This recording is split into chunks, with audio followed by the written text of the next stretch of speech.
Hi, welcome to ANR tutorials. ఏఎల్పికి సంబంధించి మనకి ఇందాక ఒక నోటీస్ అయితే వచ్చింది. నేను అది అంతకుముందు వీడియో ద్వారా మీకు ఎక్స్ప్లెయిన్ చేయడం జరిగింది. ఏఎల్పి CBT2 ఎగ్జామినేషన్కి నార్మలైజేషన్ స్కోర్ అనేది తీసేయడం జరిగింది. సో చాలా మంది అడుగుతున్నారు, ఇంకా ఫ్యూచర్లో రాబోయే ఎగ్జామ్స్కి వేటికి నార్మలైజేషన్ ఉండదు, అదేవిధంగా ఇంకే ఏ ఎగ్జామ్స్కి నార్మలైజేషన్ ఉంటుంది, నార్మలైజేషన్ ఇప్పుడు తీసేయడం వల్ల బెనిఫిట్స్ ఉన్నాయా నష్టాలు ఉన్నాయని అడుగుతున్నారు. వాటి గురించి ఒకసారి క్లియర్గా చూద్దాం. సో ఫస్ట్ మనకి ఏఎల్పి CBT1 కి మనకి నార్మలైజేషన్ స్కోర్ ఉంది. ఎందుకుంది? దీనికి కూడా నార్మలైజేషన్ స్కోర్ తీసేయొచ్చు కదా అంటే, ఎప్పుడు కానీ నార్మలైజేషన్ స్కోర్ ఎందుకు వస్తుంది అంటే, ఒకే రోజులో సపోజ్ కి టుడే ఫస్ట్ షిఫ్ట్, ఒకే రోజులో ఒకే షిఫ్ట్ లో ఎగ్జామినేషన్ కండక్ట్ చేయలేని స్థితిలో ఉన్నప్పుడు ఎటువంటి పరీక్షకైనా సరే, అది ఏఎల్పికి అయినా సరే, లేకపోతే గ్రూప్ డికి అయినా సరే, ఎన్టీపీసీకి అయినా సరే, ఇతర ఏ ఎగ్జామ్స్కి అయినా సరే, IBPS అయినా ఏదైనా, ఒకే రోజులో ఒకే షిఫ్ట్ లో ఎగ్జామినేషన్ కండక్ట్ చేయలేని స్థితిలో నార్మలైజేషన్ స్కోర్ అనేది ఖచ్చితంగా ఉంటుంది. ఏఎల్పి CBT1 అనేది ఒకే రోజులో ఒకే షిఫ్ట్ లో అన్ని లక్షల మందికి భారతదేశం మొత్తం మీద ఎగ్జామినేషన్ కండక్ట్ చేయడం సాధ్యమవుతుందా అంటే అవ్వలేదు. సో అందుకని అక్కడ నార్మలైజేషన్ స్కోర్ అనేది ఉంది. అండ్ ఏఎల్పి CBT1 లో ఎంత ఘోరంగా నార్మలైజేషన్ ఉందంటే, కొంతమందికి +8 మార్క్స్ కలిసి, కొంతమందికి 15 మార్కులు కలిసి, నాకు తెలిసి ఎక్కువ నా దగ్గరికి రీచ్ అయిందంటే హైయెస్ట్ మార్క్స్ 18. ఒక స్టూడెంట్ కాల్ చేసి అతను కలిసిన మార్కులు చెప్పాడు, 18 మార్కులు. పర్సెంటైల్ తీసారనుకోండి, పర్సెంటైల్ పక్కన పెట్టేస్తే నార్మలైజేషన్ గురించి మాట్లాడుతున్నాం. సో ఇన్ని మార్కులు కలవడం వల్ల కొంతమంది నిజంగానే జెన్యూన్ క్యాండిడేట్స్ ఉంటారు, అంటే బాగా సీరియస్ గా ప్రిపేర్ అయిన వాళ్ళు ఉంటారు, వాళ్ళకి కొన్ని తక్కువ మార్క్స్ కలిసి ఉంటాయి. వాళ్ళకి ఇప్పుడు ఎవరికైతే తనకి 18 మార్కులు కలిసాయో అదే పేపర్ వచ్చి ఉంటే ఇంకొక అతనికి కూడా ఇంకా ఎక్కువ 18 మార్కులు కలిసాయి. ఈ పేపర్ రాకపోవడం వల్ల అతనికి కేవలం 8 మార్కులే కలవడం జరిగింది. ఇతను కూడా సేమ్ స్టాండర్డ్, సేమ్ వ్యక్తి, సేమ్ సబ్జెక్ట్ ఉన్న వ్యక్తి అనుకుందాం. నేను అది మీకు ఎక్స్ప్లెయిన్ చేస్తాను.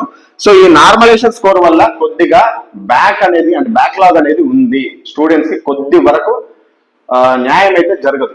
సో కాబట్టి మాక్సిమం మనకి నార్మలైజేషన్ లేకుండానే ఎగ్జామినేషన్ కండక్ట్ చేయడానికి చూస్తారు. ఎగ్జాంపుల్ కి గతంలో జరిగిన NTPC ఎగ్జామినేషన్ 2019 నోటిఫికేషన్ కి సంబంధించి CBT2 అదే విధంగా చేయడం జరిగింది. సో ఇప్పుడు ఏఎల్పి CBT2 కి నార్మలైజేషన్ తొలగించడం జరిగింది. ఇన్ ఫ్యూచర్ JEE CBT2 కూడా నార్మలైజేషన్ ఉండే అవకాశం లేదు. అదేవిధంగా NTPC CBT2 కూడా నార్మలైజేషన్ ఉండే అవకాశం లేదు. NTPC CBT1 కి మళ్ళీ నార్మలైజేషన్ ఉంటుంది, అది గుర్తుపెట్టుకోండి మళ్ళీ. అండ్ గ్రూప్ డి, ఖచ్చితంగా గ్రూప్ డికి నార్మలైజేషన్ ఉంటుంది, ఉండకుండా ఉండదు. ఎందుకంటే గ్రూప్ డికి ఎన్నో లక్షల మంది అప్లై చేస్తారు. వీళ్ళందరికీ ఒకే రోజున ఒకే షిఫ్ట్ లో కండక్ట్ చేయాలంటే కష్టం. కాకపోతే ఇన్ని మార్క్స్ పెరగకుండా బోర్డు ఒక చర్య తీసుకోవచ్చు. ఏంటి అంటే, సపోజ్ కి సికింద్రాబాద్ జోన్ ఉంది, గ్రూప్ డి ఎగ్జామ్ ఎన్ని రోజులు జరుగుతాయి? దాదాపు 20+ డేస్ జరుగుతాయి అనుకుందాం. 20+ డేస్ జరుగుతుంది అనుకుందాం గ్రూప్ డి ఎగ్జామ్. 20+ డేస్ అంటే ఒక్కొక్కటి 3 షిఫ్ట్లు వేసుకుంటే 60 పేపర్లు. సో ప్రతిరోజు సికింద్రాబాద్ జోన్ వల్ల ఎగ్జామ్ రాయాల్సిన అవసరం లేకుండా ఫస్ట్ 3 రోజుల్లోనే సికింద్రాబాద్ జోన్ వాళ్ళకి ఎగ్జామినేషన్ కండక్ట్ చేయొచ్చు, అంటే 9 షిఫ్ట్లలో. సో సికింద్రాబాద్ జోన్ వాళ్ళకి ఈ 9 పేపర్లలోనే నార్మలైజేషన్ తీయడం వల్ల నార్మలైజేషన్ స్కోర్ అనేది ఎక్కువగా పెరగకుండా కట్టడి చేయొచ్చు. ఆల్రెడీ కొన్ని గతంలో ఒకసారి ఈ విధంగానే చేసింది కాబట్టి నెక్స్ట్ గ్రూప్ డి కూడా ఇదే విధంగా చేసే అవకాశం ఉంది. కానీ దీంట్లో ఉన్న మైనస్ పాయింట్ ఏంటి అంటే, సిటీ అనేది కొద్దిగా దూరం పడుతుండొచ్చు. అంటే ఇప్పుడు సపోజ్ కి ఏఎల్పి CBT2 కూడా ఒకే రోజులో ఒకే షిఫ్ట్ లో సికింద్రాబాద్ జోన్ కి సంబంధించిన ఎగ్జామినేషన్ కండక్ట్ చేయడం వల్ల ఎగ్జామ్ సిటీ అనేది చాలా దూరం పడింది. ఇప్పుడు సపోజ్ కొంతమంది యూపీ వెళ్ళి కూడా రాయాల్సిన అవసరం వస్తుంది మన సికింద్రాబాద్ జోన్ వాళ్ళే. మహారాష్ట్ర, చెన్నై, బెంగళూరు, పక్క రాష్ట్రాలకు వెళ్ళి రాయాల్సిన అవసరం వస్తుంది, బికాస్ ల్యాబ్లు అనేది అన్ని ఉండవు కాబట్టి. సో గ్రూప్ డి కూడా ఖచ్చితంగా నార్మలైజేషన్ ఉంటుంది. ఈ ఏఎల్పి CBT2 కి, JEE CBT2 కి, NTPC CBT2 కి నార్మలైజేషన్ ఉండే అవకాశం అయితే లేదు. ఆల్రెడీ ఆ ఏఎల్పి CBT2 కి అయితే క్లియర్ గా మనకి నోటీస్ తోనే ఇచ్చేసారు, CBT2 కి నార్మలైజేషన్ ఉండదు అని. సో నార్మలైజేషన్ లేకపోవడం వల్ల బెనిఫిట్ ఏందో చూద్దాం. సపోజ్ కి ఏ అనే క్యాండిడేట్, బి అనే క్యాండిడేట్ ఇద్దరు స్నేహితులు అనుకుందాం. ఇద్దరు ఒకే విధంగా ప్రిపేర్ అయ్యారు, ఇద్దరు 2 సంవత్సరాల నుంచి బాగా కష్టపడి ప్రిపేర్ అయ్యారు. ఇద్దరికి సపోజ్ కి ఒకే రోజు ఒకే ఎగ్జామ్ పెడితే వాళ్ళకి 65 మార్కులు వచ్చాయి అనుకుందాం. కానీ ఏ అనే అతన్ని ఒక షిఫ్ట్ లో వేసేసారు, బి అనే అతన్ని ఒక షిఫ్ట్ లో వేయడం వల్ల ఏకి 70 మార్కులు వచ్చినాయి, బికి 65 మార్కులు వచ్చినాయి. బి పేపర్ కొద్దిగా టఫ్ ఉంది. సో నార్మలైజేషన్ స్కోర్ లో దాదాపు అప్పుడు అన్ని షిఫ్ట్లు కలిపితే దాదాపు 10 షిఫ్ట్లు ఉన్నాయి అనుకుంది. ఈ 10 షిఫ్ట్లలో దాదాపు ఒక 6 షిఫ్ట్ల పేపర్లు అన్ని ఈజీగా వచ్చినాయి అనుకుందాం. సో ఈజీగా వచ్చినప్పుడు నార్మలైజేషన్ స్కోర్ అనేది ఎక్కువగా పెరగదు. సో ఇక్కడ కేవలం ఇతనికి బి అనే అతనికి 3 మార్కులే కలిసినాయి అనుకుందాం. మొత్తం ఎంత అయింది? 68 మార్కులు అయింది. ఇతనికి 1 మార్కే కలిసింది అనుకుందాం. ఇతను టఫ్ వచ్చింది కాబట్టి 3 కలిసినాయి. ఏ అనే అతనికి కొద్దిగా ఈజీగా వచ్చింది కాబట్టి 1 కలిసింది. మొత్తం 71, 68. కానీ ఇద్దరు మంచి స్నేహితులు పక్కన పెడితే ఇద్దరు బాగా చదువుకున్నారు. ఇద్దరు సేమ్ స్టాండర్డ్ ఒకే పేపర్ రాస్తుంటే వాళ్ళకి 65 సేమ్ మార్క్స్ వచ్చాయి. కానీ నార్మలైజేషన్ వల్ల వాళ్ళిద్దరి మధ్య 3 మార్కుల అంతరం అనేది ఏర్పడింది. దీనివల్ల ఇతను జాబ్ కోల్పోయే అవకాశం కూడా ఉంటుంది, ఇతనికి జాబ్ వచ్చే అవకాశం కూడా ఉంటుంది. సో నార్మలైజేషన్ తీసేయడం వల్ల ఇప్పుడు ఏమవుతుంది? ఏ అనే అతనికి అదే రోజు ఎగ్జామ్, బి అనే అతనికి అదే రోజు ఎగ్జామ్, అదే పేపరు, అదే క్వశ్చన్స్, సేమ్ క్వశ్చన్స్ పెట్టడం వల్ల ఎవరి టాలెంట్ ఎందుకు బయటపడిపోతుంది? ఒకవేళ ఇద్దరు బాగా చదువుకుని ఉంటే ఇద్దరికి 65 మార్కులు, ఇద్దరికి 65 మార్కులు, సమన్యాయం అనేది జరుగుతుంది. ఒకవేళ సి అనే క్యాండిడేట్ ఉన్నాడు, వీళ్ళకంటే బాగా చదివాడు, 70 మార్కులు వస్తాయి. నార్మలైజేషన్ స్కోర్ అనేది ఉండదు ఇంకా, ఎందుకంటే ఇంకా ఒకటే రోజు ఒకే షిఫ్ట్ ఒకే పేపర్ రాశారు కాబట్టి. సో నార్మలైజేషన్ తీయడం వల్ల బాగా చదువుకున్న వాళ్ళకి బెనిఫిటే కానీ ఎటువంటి లాస్ అనేది ఉండదు. మీరు అది గుర్తు పెట్టుకోండి. చాలా మంది నార్మలైజేషన్ తీసేశారు ఏదో అయిపోతుంది అనుకోని మీరు భయపడాల్సిన అవసరం లేదు. అండ్ సిబిటి 1 కూడా నార్మలైజేషన్ తీస్తే బాగుంటుంది, కానీ అది ఇప్పుడే సాధ్యం కాదు. దేనికైనా సరే, ఏఎల్పి సిబిటి 1 కైనా, లేకపోతే ఎన్టీపీసీ సిబిటి కన్నా, లేకపోతే గ్రూప్ డికి ఉన్న ఒకే ఒక ఎగ్జామ్ కైనా నార్మలైజేషన్ కూడా తీసేస్తే బాగుంటుంది. కానీ అది ఇప్పుడప్పుడే సాధ్యం కాదు. నా ఎక్స్పెక్టేషన్ ప్రకారం ఇంకో 5 నుంచి 8 సంవత్సరాలు పడుతుంది. ఎందుకంటే ప్రతి ఒక్క జిల్లాకి, ప్రతి ఒక్క జోన్ కి, ప్రతి ఒక్క డివిజన్ కి కూడా ఈ డిజిటల్ మన సిబిటి కండక్ట్ చేసే కంప్యూటర్ ల్యాబ్లు వచ్చినప్పుడు, అంత డెవలప్ అయినప్పుడు, అప్పుడు ఒకే రోజులో ఒకే షిఫ్ట్ లో ఒకే జోన్ వాళ్ళందరికీ ఎగ్జామ్ పెట్టే స్టేజ్ వస్తుంది. అప్పుడు సిబిటి 1 లో కూడా నార్మలైజేషన్ ఉండదు. అప్పుడు రియల్ టాలెంట్ అనేది బయటపడుతుంది. ఇక్కడ కూడా రియల్ టాలెంటే బయటపడుతుంది. సో మనం అంటాం కదా, ఎక్కువ మంది ఎక్కువైతే మజ్జిగ పల్సన్ అవుతుంది అని.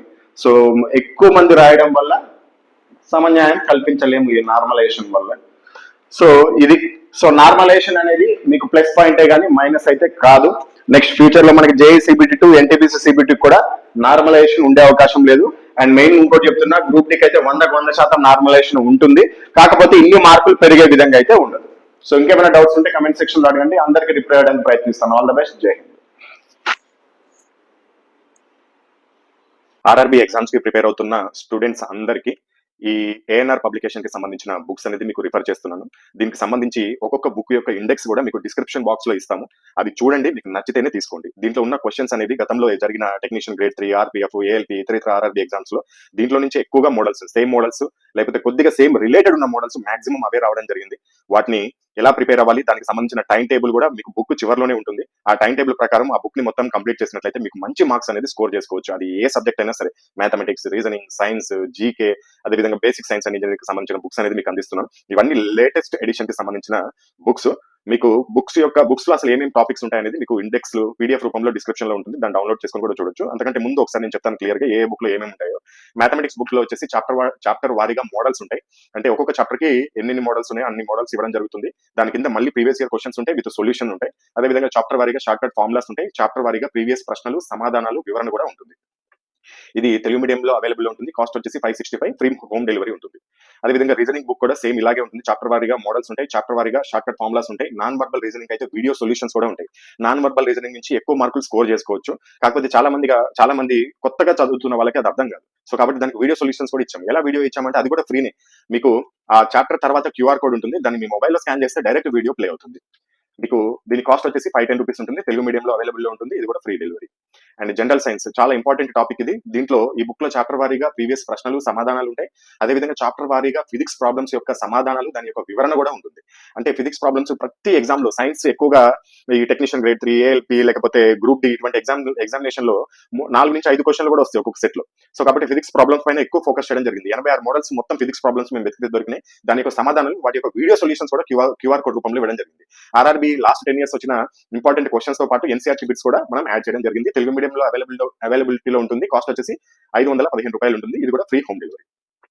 And general knowledge and general studies book, ఇది థియరీ ఉంటుంది. అదేవిధంగా బాక్స్ థియరీ ఉంటుంది. బాక్స్ థియరీ అంటే ఇప్పుడు సపోజ్ యుద్ధాలు ఉన్నాయనుకోండి, చరిత్రకు సంబంధించి మొత్తం అంతా చదవాల్సిన అవసరం లేదు. మనం ఫస్ట్ యుద్ధాల గురించి చదువుకుంటే ఏ యుద్ధం ఎప్పుడు జరిగింది, ఎవరి మధ్య జరిగింది, దాంట్లో విజేత ఎవరు, ఇలా చదువుకుంటే ఖచ్చితంగా ఒక మార్క్ వచ్చేస్తుంది.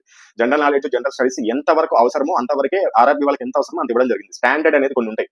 ఇప్పుడు చరిత్రకి వెళ్ళంగానే వైస్రాయలు, యుద్ధాలు, అదేవిధంగా సింధు నాగరికతకు సంబంధించిన కొన్ని అంశాలు, ఇలా స్పెసిఫిక్ టాపిక్స్ ఉంటాయి రైల్వేకి.